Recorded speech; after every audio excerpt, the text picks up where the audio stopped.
नमस्कार, KP news 24/7 में आप सभी का स्वागत है। मैं हूं पूजा आपके साथ। आइए सबसे पहले देखते हैं मुख्य समाचार।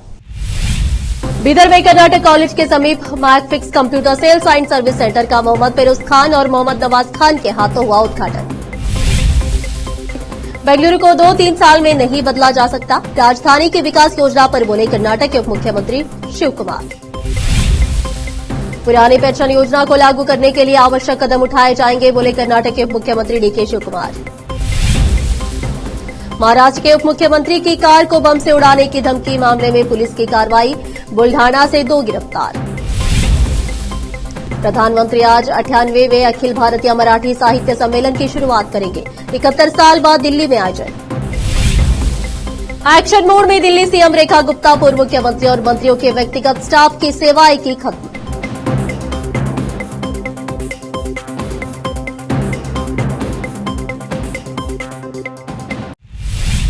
अब समाचार विस्तार से। गुरुवार 20 फरवरी को बीदर में कर्नाटक कॉलेज के समीप शिवम कॉम्प्लेक्स में Macfix computer sales and service centre का उद्घाटन हुआ।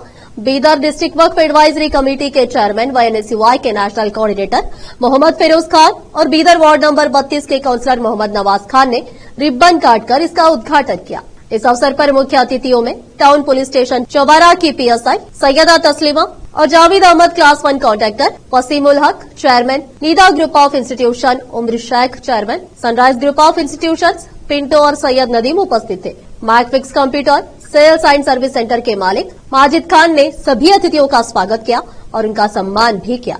इस अवसर पर Bidar district Waqf advisory committee के चेयरमैन व एनएसयूआई के नेशनल कोऑर्डिनेटर मोहम्मद फिरोज खान और अन्य ने केपी न्यूज से बात करते हुए इस Macfix computer sales and service centre के मालिक माजिद खान को बधाई और शुभकामनाएं दी। केपी न्यूज के कैमरामैन महेश टिक्के का कवरेज।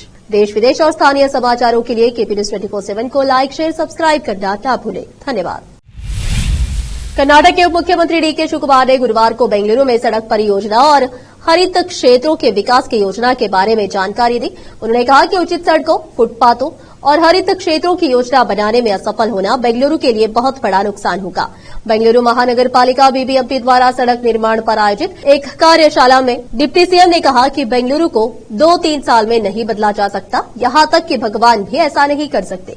इसे केवल तभी बदला जा सकता है जब उचित योजना बनाई जाए और अच्छी तरह से लागू किया जाए। उन्होंने कहा कि यहां जारी की गई हैंडबुक में सड़कों पर पौधे लगाने, खंभे लगाने, मुख्य सड़कों के डिजाइन, छोटी सड़कों के डिजाइन, यातायात अनुशासन, बस स्टैंड के डिजाइन को लेकर दिशा निर्देश दिए गए हैं। हम सार्वजनिक बुनियादी ढांचे में एक रूपता और मानकीकरण चाहते हैं। कर्नाटक के उप मुख्यमंत्री डीके शिव कुमार ने गुरुवार को कहा कि राज्य सरकार पुरानी पेंशन योजना ओपीएस पर विचार करने वाली एक समिति की रिपोर्ट का अध्ययन करने के बाद इसे लागू करने के लिए आवश्यक कदम उठाएगी। राज्य सरकारी कर्मचारी संघ के पदाधिकारियों के सम्मेलन में उन्होंने कहा कि ओपीएस के क्रियान्वयन को लेकर अंजुम परवेज के नेतृत्व में एक कमेटी बनाई गई है। उन्होंने कहा कि हमारी सरकार रिपोर्ट का अध्ययन करने के बाद इसे लागू करने के लिए आवश्यक कदम उठाएगी। हमारी पार्टी ने अपने घोषणा पत्र में ओपीएस के कार्यान्वयन पर आश्वासन दिया था और हम इसके लिए प्रतिबद्ध हैं। हम ऐसा करेंगे, लेकिन इसके लिए समय और धैर्य की आवश्यकता है। उप मुख्यमंत्री एकनाथ शिंदे की कार को बम से उड़ाने की धमकी देने के मामले में पुलिस ने बड़ी कार्रवाई की है। मुंबई पुलिस ने उप मुख्यमंत्री एकनाथ शिंदे की कार को बम से उड़ाने की धमकी देने वाले ईमेल के सिलसिले में महाराष्ट्र के बुल्ढाना जिले से 2 लोगों को गिरफ्तार किया है। अधिकारियों ने बताया कि दोनों की पहचान जिले के देउलगांव राजा के देउलगांव माही इलाके के निवासी मंगेश वायल 35 वर्षीय और अभय शिगरे 22 वर्षीय के रूप में हुई है। प्रधानमंत्री नरेंद्र मोदी शुक्रवार को 98वें अखिल भारतीय मराठी साहित्य सम्मेलन का उद्घाटन करेंगे। 71 साल बाद यह 3 दिवसीय साहित्यिक सम्मेलन दिल्ली में आयोजित किया जा रहा है, जिसका उद्देश्य मराठी साहित्य की समकालीन प्रासंगिकता और भूमिका को सामने लाना है। प्रधानमंत्री शाम करीब 4:30 पर विज्ञान भवन में इस साहित्यिक सम्मेलन को संबोधित करेंगे और उद्घाटन करेंगे। यह आयोजन 21 से 23 फरवरी तक चलेगा और भारत की समृद्ध संस्कृति और विरासत का जश्न मनाएगा। एक आधिकारिक बयान में कहा गया कि सम्मेलन में पैनल चर्चा, पुस्तक प्रदर्शनी, सांस्कृतिक कार्यक्रम और प्रतिष्ठित साहित्यकारों के साथ संवादात्मक सत्र होंगे। इसमें भाषा संरक्षण, अनुवाद और डिजिटलीकरण के साहित्यिक कार्यों पर प्रभाव जैसे विषयों पर चर्चा होगी। आयोजन में पुणे से दिल्ली तक एक प्रतीकात्मक साहित्यिक ट्रेन यात्रा भी शामिल है, जो 1200 प्रतिभागियों को लेकर चलेगी और साहित्य की प्रगति को दर्शाएगी। इसमें 2600 से अधिक कविता प्रस्तुतियां, 50 पुस्तक लॉन्च और 100 पुस्तक स्टॉल शामिल होंगे। देश भर के प्रतिष्ठित विद्वान, लेखक, कवि और साहित्य प्रेमी इसमें भाग लेंगे। अब फिलहाल लेते एक छोटा सा ब्रेक। हिंदुस्तान के हर कोने में हम हैं मौजूद। 24 घंटे हालात पर गहरी नजर, खबरों से जुड़े चुपते सवालात और आपको दिखाता है धार्मिक, सामाजिक, राजनीतिक, लोकल और इंटरनेशनल न्यूज की सबसे बेहतर कवरेज,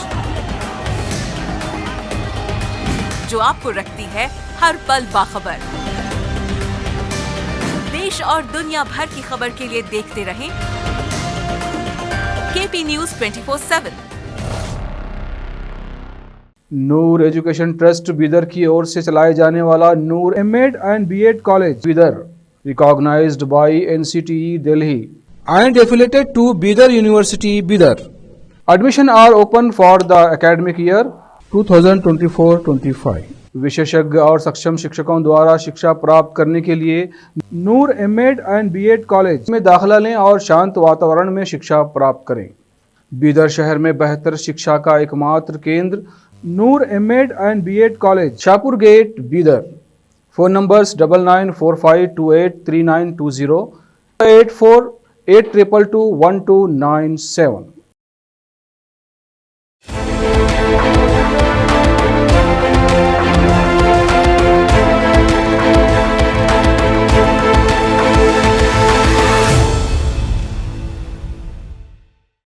ब्रेक के बाद आप सभी का स्वागत है। आइए देखते हैं देश के अन्य समाचार। राजधानी दिल्ली में सियासी फतह के बाद भाजपा का राज्यों में प्रदर्शन अपने शिखर पर पहुंच चुका है। दिल्ली के मुख्यमंत्री के तौर पर रेखा गुप्ता के शपथ लेने के बाद भगवा देश के बड़े भूभाग पर लहराता दिखाई दे रहा है। इस दिन का इंतजार भाजपा को 2015 से था।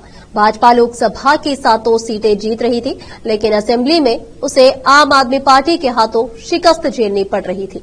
इस बार जब उसने बाजी पलटी तो पूरे देश में चुनावी राजनीति के आंकड़ों ने उसे खुश कर दिया है। हाँ, भाजपा को यह खुशी पहली बार मिली है। दरअसल देश में इस समय 4111 विधायक है और इसमें भाजपा के पास सबसे ज्यादा नंबर है। आज के समय में कुल विधायकों में भाजपा की हिस्सेदारी 39.7% है। इसमें मणिपुर भी शामिल है, क्योंकि राष्ट्रपति शासन के बाद भी विधानसभा भंग नहीं की गई है। नंबर की बात करें तो 4111 में से भाजपा के आज की तारीख में 1634 विधायक है। खास बात यह है कि 1980 के बाद राज्यों में लगातार भाजपा के विधायकों की संख्या स्थिर रही है या बढ़ती गई। उधर 1989 में कांग्रेस का अब तक का सर्वश्रेष्ठ प्रदर्शन देखा गया था। तब देश में 47.5% विधायक कांग्रेसी हुआ करते थे। महाराष्ट्र में स्थित मुगल शासक औरंगजेब की कब्र पर बुलडोजर एक्शन की मांग उठ गई है। अब जब औरंगजेब की कब्र पर बुलडोजर का साया मंडराता दिख रहा है तो उसकी विचारधारा के समर्थकों में खलबली मच गई है। औरंगजेब की शान में कसीदे पढ़ने वाले एआईएमआईएम चीफ अजुद्दीन ओवैसी अब छत्रपति शिवाजी महाराज की यशोगान कर रहे हैं। मराठाओं पर औरंगजेब के जुल्मों का हिसाब क्या बुलडोजर बराबर करेगा? क्या छत्रपति संभाजी के साथ की गई औरंगजेब की क्रूरता का बदला उसकी कब्र पर बुलडोजर चलाकर लिया जाएगा? ये चर्चा महाराष्ट्र की हर गली कूचे में हो रही है। और ऐसा यूं ही नहीं हो रहा। छत्रपति शिवाजी महाराज के बेटे संभाजी महाराज पर बनी फिल्म छावा के जरिए औरंगजेब की क्रूरता के बारे में पूरा हिंदुस्तान जान रहा है। न सिर्फ जान रहा है, बल्कि अब उसकी निशानियों को नेस्तनाबूद करने की मांग भी कर रहा है। दिल्ली में नई सरकार का गठन हो चुका है। मुख्यमंत्री रेखा गुप्ता और उनकी कैबिनेट के सभी मंत्री पहले दिन से ही एक्शन मोड में दिख रहे हैं। शपथ लेने के कुछ घंटे बाद ही सीएम रेखा गुप्ता ने अपने कैबिनेट की बैठक बुलाई थी। उस बैठक में दिल्ली से जुड़े कई अहम फैसले लिए गए। अब दिल्ली के सीएम रेखा गुप्ता ने पूर्व मुख्यमंत्री और मंत्रियों को मिल रही व्यक्तिगत स्टाफ की सेवाओं को खत्म करने का ऐलान कर दिया है। इसके साथ ही सीएम रेखा गुप्ता ने उन अधिकारियों को उनके मूल विभाग में वापस भेज दिया है, जिन्हें पहले की सरकार ने कहीं और नियुक्त किया हुआ था। इन तमाम अधिकारियों को तुरंत अपने मूल विभागों में रिपोर्ट करने को कहा गया है। आपको बता दें कि कई सारे अधिकारियों और कर्मचारियों को प्रतिनियुक्ति पर दूसरे बोर्ड कॉरपोरेशन में भेजा गया था। बताया जा रहा है कि सप्ताह भर पहले ही सभी विभागों से पूर्व सरकार की ओर से कॉन्ट्रैक्ट और व्यक्तिगत स्टाफ की जानकारी मांगी गई थी। अब उनको मूल विभाग में लौटने को कहा गया है। दिल्ली में नई सरकार के गठन के बाद गुरुवार को कैबिनेट की पहली बैठक हुई। कैबिनेट की बैठक के बाद मंत्री मनजिंदर सिंह सिरसा ने कहा कि दिल्ली सरकार ने आयुष्मान भारत योजना को लागू करने के लिए अपनी मंजूरी दे दी है। कैग रिपोर्ट को लेकर भी महत्वपूर्ण फैसले लिए गए हैं। अब फिलहाल एक और छोटा सा ब्रेक। हिंदुस्तान के हर कोने में हम हैं मौजूद। 24 घंटे हालात पर गहरी नजर, खबरों से जुड़े चुपते सवालात और आपको दिखाता है धार्मिक, सामाजिक, राजनीतिक, लोकल और इंटरनेशनल न्यूज की सबसे बेहतर कवरेज जो आपको रखती है हर पल बाखबर। देश और दुनिया भर की खबर के लिए देखते रहें KP news 24/7। Noor education trust Bidar की ओर से चलाए जाने वाला Noor MEd and BEd college Bidar, recognised by NCTE Delhi and affiliated to Bidar University, Bidar. Admission are open for the academic year 2024-25. विशेषज्ञ और सक्षम शिक्षकों द्वारा शिक्षा प्राप्त करने के लिए नूर एमएड एंड बीएड कॉलेज में दाखिला लें और शांत वातावरण में शिक्षा प्राप्त करें। बीदर शहर में बेहतर शिक्षा का एकमात्र केंद्र Noor MEd and BEd college, Shahpur gate, Bidar. Phone numbers 9945283920, 8482221297।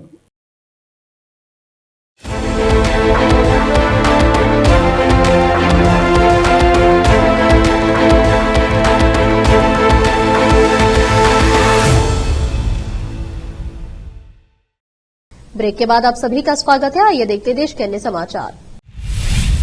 Bihar के रोहतास जिले के सासाराम में 10वीं की परीक्षा के दौरान बवाल हो गया। जानकारी के मुताबिक परीक्षा में नकल नहीं करने देने पर गोलियां चल गई। परीक्षा केंद्र में कुछ छात्र दूसरे छात्र की आंसर शीट देखकर नकल करना चाहते थे, लेकिन उनको ऐसा करने नहीं दिया गया। बस इसी बात पर छात्रों के दो गुट आपस में भिड़ गए। उनके बीच जमकर बवाल हुआ। पहले मारपीट हुई, फिर गोलियां चल गई। गोली लगने से एक छात्र की मौत हो गई, वहीं दूसरा छात्र घायल हुआ है। इस घटना के बाद इलाके में तनाव का माहौल है और लोगों में काफी गुस्सा है। वहीं इलाके को छावनी में तब्दील कर दिया गया है।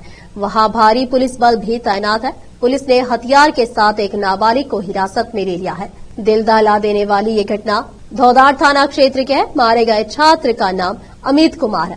वह 10वीं का छात्र है। ये मामला सासाराम के संत अन्ना हाई स्कूल का है। यहाँ 10वीं के एग्जाम चल रहे थे। जानकारी के मुताबिक एग्जाम के दौरान कुछ छात्रों को दूसरे की आंसर शीट से नकल नहीं करने दी गई, तो वे भड़क गए और उन्होंने मारपीट शुरू कर दी। Show India's got talent show में रणवीर अलाहाबादिया की विवादित व अभद्र टिप्पणी मामले में कई अन्य सितारे भी जांच के घेरे में हैं। महाराष्ट्र साइबर सेल ने अभिनेत्री राखी सावंत को तलब किया है। राखी सावंत को महाराष्ट्र साइबर सेल ने 27 फरवरी को बयान दर्ज कराने के लिए बुलाया है। आखिर में फिर एक बार देखते हैं मुख्य समाचार। बीदर में कर्नाटक कॉलेज के समीप Macfix computer sales and service centre का मोहम्मद फिरोज खान और मोहम्मद नवाज खान के हाथों हुआ उद्घाटन। बेंगलुरु को 2-3 साल में नहीं बदला जा सकता, राजधानी की विकास योजना पर बोले कर्नाटक के उप मुख्यमंत्री शिव कुमार। पुरानी पेंशन योजना को लागू करने के लिए आवश्यक कदम उठाए जाएंगे, बोले कर्नाटक के उप मुख्यमंत्री डीके शिव कुमार। महाराष्ट्र के उप मुख्यमंत्री की कार को बम से उड़ाने की धमकी मामले में पुलिस की कार्रवाई, बुल्ढाना से 2 गिरफ्तार। प्रधानमंत्री आज 98वें अखिल भारतीय मराठी साहित्य सम्मेलन की शुरुआत करेंगे। 71 साल बाद दिल्ली में आयोजन। एक्शन मोड में दिल्ली सीएम रेखा गुप्ता, पूर्व मुख्यमंत्री और मंत्रियों के व्यक्तिगत स्टाफ की सेवाएं की खत्म।